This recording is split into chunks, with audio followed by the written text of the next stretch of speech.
Good afternoon students. मैं Shalu Verma, DIET lecturer psychology, Firozabad.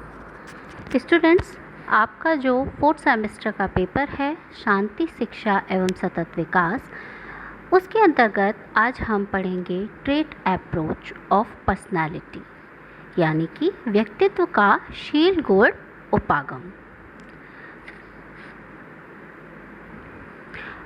तो सबसे पहले आइए जानते हैं कि शील गुण क्या होता है। What is the trait approach to personality, या जो शील गुण है क्या होता है, या व्यक्तित्व का जो शील गुण उपागम है उसके अंतर्गत क्या आता है।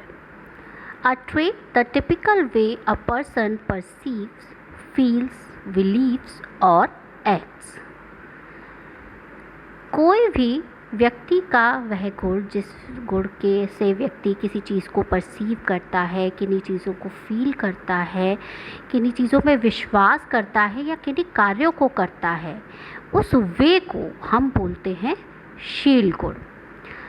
एग्जाम्पल के तौर पे कुछ लोग इंट्रोवर्ट होते हैं, थिंकर होते हैं, फीलर होते हैं and uptight. The trait approach says a personality is the sum of all the traits.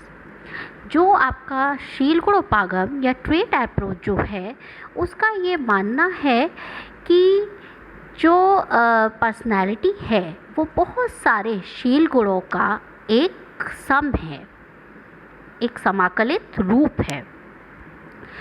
ये सिद्धांत जो है ये मुख्यतः व्यक्तित्व के आधारभूत घटकों में वर्णन अथवा विशेषीकरण से संबंधित होते हैं, जो व्यक्तित्व का निर्माण करने वाले मूल तत्वों की खोज करते हैं। इस सिद्धांत का मानना है कि प्रत्येक मनुष्यों गुणों में एक दूसरे से भिन्न होते हैं, जिसके आधार पर उनकी पहचान की जाती है।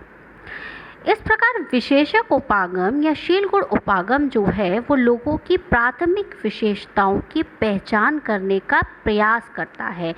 यानी गुणों के आधार पर जब हम किन्हीं व्यक्तियों की पहचान करते हैं तो उसे हम शील गुण उपागम कहते हैं। एक विशेषक जो है वो अपेक्षाकृत एक स्थायी गुण माना जाता है। विशेषक या शील गुण जिस पर एक व्यक्ति जो है वो दूसरों से भिन्न होता है। जैसा कि आप सभी जानते ही हैं कि हर पर्सन की जो पर्सनैलिटी है, जो व्यक्तित्व है, वो एक दूसरे से भिन्न होता है, उसके जैसा दूसरा कोई नहीं होता है। इसमें संभव व्यवहारों की एक श्रृंखला अंतर्निहित होती है, जिसको स्थिति की मांगों के द्वारा सक्रियता प्राप्त होती है। अर्थात शील गुण उपागम वह उपागम है जिसमें कि संभव व्यवहारों की एक श्रृंखला अंतर्निहित होती है, यानी कि इसमें कुछ जो गुण विद्यमान होते हैं किसी भी पर्सन में, उससे ये अंदाज़ा लगाया जाता है कि ये पर्सन की पर्सनालिटी जो है वो इस टाइप की होगी। और ये निकल कर सामने कब आता है, जब व्यक्ति अलग अलग प्रकार की परिस्थितियों में इंटरेक्ट करता है। ठीक। ट्रेट अप्रोच के अंतर्गत काफ़ी सारे सिद्धांत हैं जो कि हम पढ़ेंगे, जिसमें सबसे जो अग्रणी भूमिका जो है वो ऑलपोर्ट की मानी जाती है। व्यक्तित्व की सबसे अच्छी डेफिनेशन जो है वो भी ऑलपोर्ट ने ही दी थी, गॉर्डन ऑलपोर्ट ने। कैटल का सिद्धांत जो है उसको भी हम इसमें पढ़ेंगे, आइजेनिक का सिद्धांत पढ़ेंगे, और बिग 5 थ्योरी ऑफ पर्सनैलिटी जिसको कि आप पहले पढ़ चुके हैं। तो आइए जानते हैं Gordon Allport trait theory. Gordon Allport जो हैं, in 1936 psychologist Gordon Allport found that one English language dictionary alone contained more than 4,000 words describing different personality traits. He categorized these traits into 3 levels. Gordon Allport ने जो हैं उनको विशेषक उपागम में बहुत ही अग्रणी स्थान प्राप्त है। यही वो साइकोलॉजिस्ट हैं जिन्होंने सबसे पहले इस सिद्धांत को दिया। उन्होंने जो इंग्लिश डिक्शनरी थी, उन्होंने देखा कि केवल उसी में 4000 वर्ड्स ही ऐसे हैं जो अलग अलग व्यक्तित्वशील गुणों को डिफाइन करते हैं, डिस्क्राइब करते हैं। उनके अंतर्गत व्यक्ति में अनेक विशेषक होते हैं जिनकी प्रकृति जो होती है वो गत्यात्मक होती है। उन्होंने अपनी डेफिनेशन में भी ये कहा है कि जो व्यक्तित्व जो है वो व्यक्ति की मनोदैहिक गुणों का गत्यात्मक संगठन है। यानी कि जो व्यक्तियों के जो गुण हैं, जो शील गुण हैं, उनमें गत्यात्मकता होती है। वो स्टेबल तो होते हैं लेकिन समय के साथ तो उनमें जो हैं थोड़े बहुत चेंजेस आते रहते हैं। ये विशेषक व्यवहारों का निर्धारण इस रूप में करते हैं कि व्यक्ति विभिन्न स्थितियों में समान योजनाओं के साथ क्रियाशील होता है। इन्होंने 3 प्रकार के ट्रेट्स जो हैं वो बताए हैं, जैसा कि आप देख ही रहे हैं। फर्स्ट इज कार्डिनल ट्रेट्स, जिनको हम प्रमुख विशेषक कहते हैं। Second one is central traits, केंद्रीय विशेषक, and the third is secondary traits या गौड़ विशेषक। तो आइए जानते हैं प्रमुख विशेषक, कार्डिनल ट्रेट्स। सभी व्यक्तियों में ये ट्रेट्स जो है नहीं होते हैं। कार्डिनल ट्रेट्स सभी व्यक्तियों में नहीं होते हैं, किंतु जिन व्यक्तियों में ये ट्रेट्स पाए जाते हैं उन व्यक्तियों का व्यक्तित्व उन शील गुणों की वजह से ही जाना जाता है। उदाहरण के रूप में अगर हम बात करें महात्मा गांधी का अहिंसावाद, हिटलर की बात करें, हिटलर जो है वो अपने नाजिज्म की वजह से जाना जाता है। तो ये जो ट्रेट्स हैं, प्रमुख विशेषक या कार्डिनल ट्रेट्स जो हैं, ये सभी व्यक्तियों में नहीं पाए जाते, लेकिन जिन व्यक्तियों में ये पाए जाते हैं उनका पूरा व्यक्तित्व, उनका पूरा जीवन जो है, यानी उनकी जो पहचान होती है वो उन्हीं शील गुणों की वजह से होती है। नेक्स्ट है आपका केंद्रीय विशेषक या सेंट्रल ट्रेट्स। केंद्रीय विशेषक या सेंट्रल ट्रेट्स जो हैं ये वे गुण होते हैं जो प्राय सभी व्यक्तियों में पाए जाते हैं। प्रत्येक व्यक्ति में 5 से 10 ऐसे गुण होते हैं जिनके अंतर्गत उसका व्यक्तित्व अत्यधिक एक्टिव रहता है। सामान्यतः यह कहा जा सकता है कि व्यक्ति का व्यक्तित्व इन 5 से 10 गुणों के अंदर ही जीवित रहता है। उदाहरण के लिए निष्कपटता, मेहनती, ईमानदार। प्राय लोगों के जो शंसा पत्र होते हैं या नौकरी के लिए जब वो अपना रिज्यूम वगैरह बनाते हैं तो उसमें जो वो अपनी एबिलिटीज़ के बारे में लिखते हैं, ये वही शील गुण होते हैं जिन्हें हम बोलते हैं केंद्रीय विशेषक। नेक्स्ट आपका आता है गौड़ विशेषक। गौड़ विशेषक जिसको कि हम बोलते हैं सेकेंडरी ट्रेट्स। सेकेंडरी ट्रेट्स जो है ये वे गुण हैं जो व्यक्ति के लिए कम महत्वपूर्ण होते हैं, जैसे खाना खाने का तरीका, कपड़े पहनने का तरीका, या किसी को किसी चीज़ के प्रति पसंदगी, नापसंदगी। आलपोर्ट का कहना है कि किसी व्यक्ति के लिए एक गुण केंद्रीय प्रवृत्ति हो सकता है। ठीक है, उदाहरण के लिए अगर हम देखें कि बहिर्मुखी व्यक्ति जो होते हैं वो सामाजिक है तो वो उनका केंद्रीय गुण है, लेकिन अगर हम अंतर्मुखी व्यक्तित्व की बात करें तो वही ये जो गुण है ये एक जो है वो एक गौड़ विशेषक के रूप में जाना जाएगा।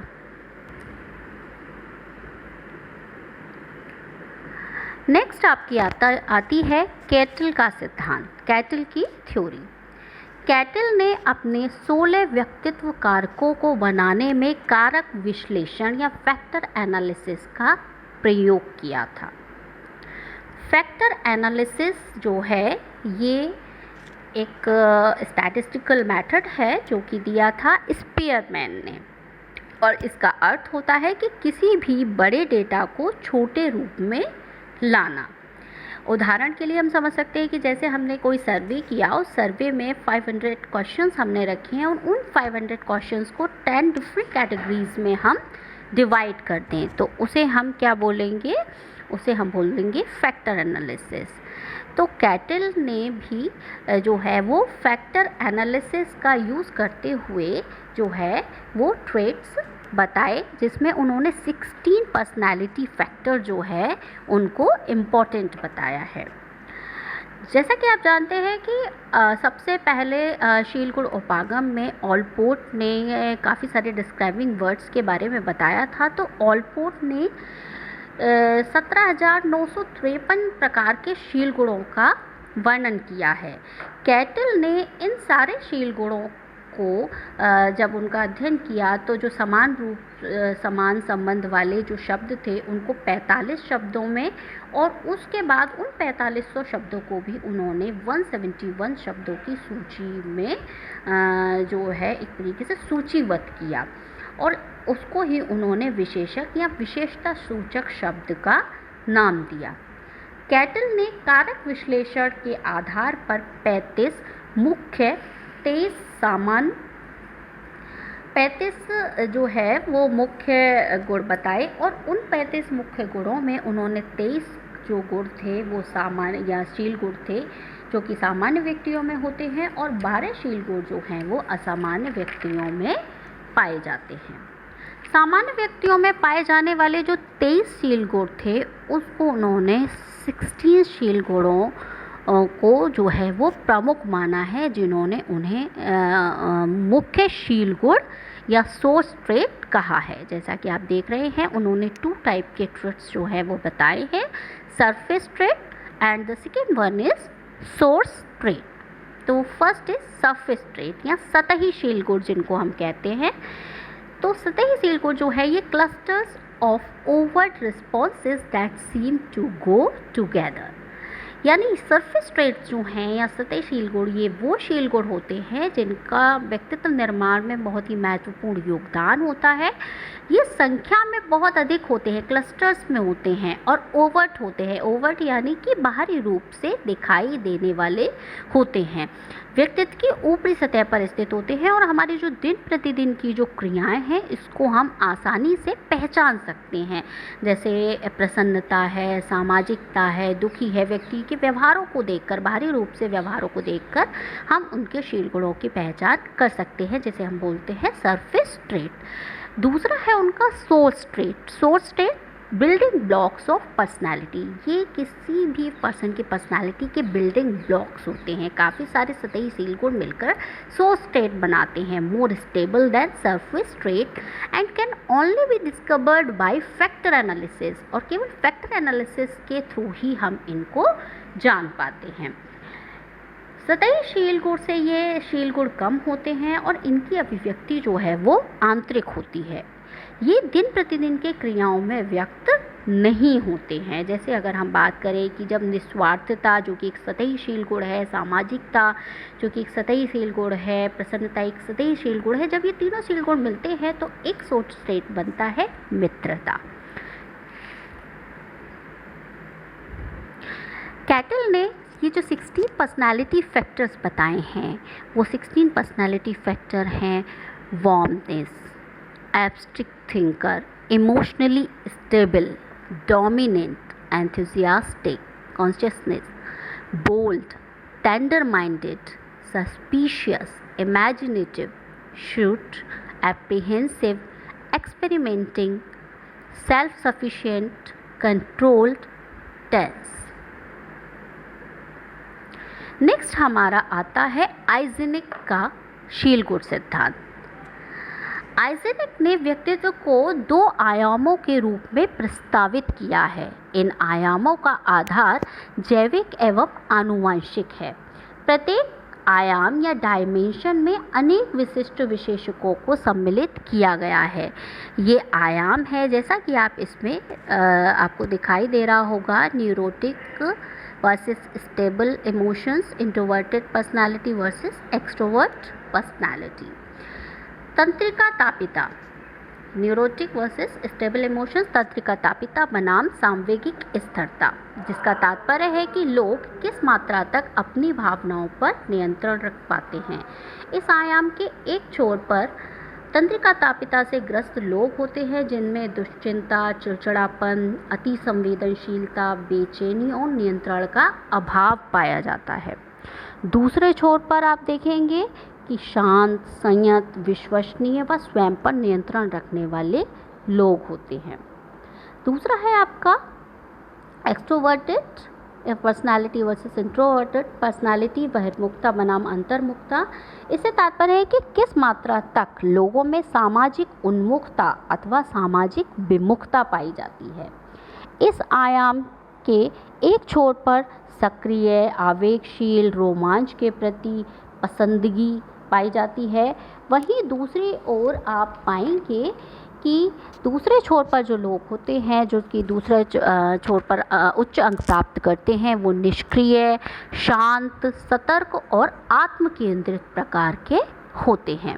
इसके अलावा आइजैक ने एक तीसरा आयाम और बताया है जिसको बोला गया है मनस्तापिता बनाम सामाजिकता। जो व्यक्ति मनस्तापिता पर अधिक अंक प्राप्त करता है वह आक्रामक, अहम केंद्रित और समाज विरोधी प्रवृत्ति का पाया जाता है। तो इस प्रकार आज की क्लास में हमने ट्रेट अप्रोच के बारे में पढ़ा। Thank you. नेक्स्ट क्लास में हम इससे आगे साइकोडायनेमिक अप्रोच के बारे में पढ़ेंगे।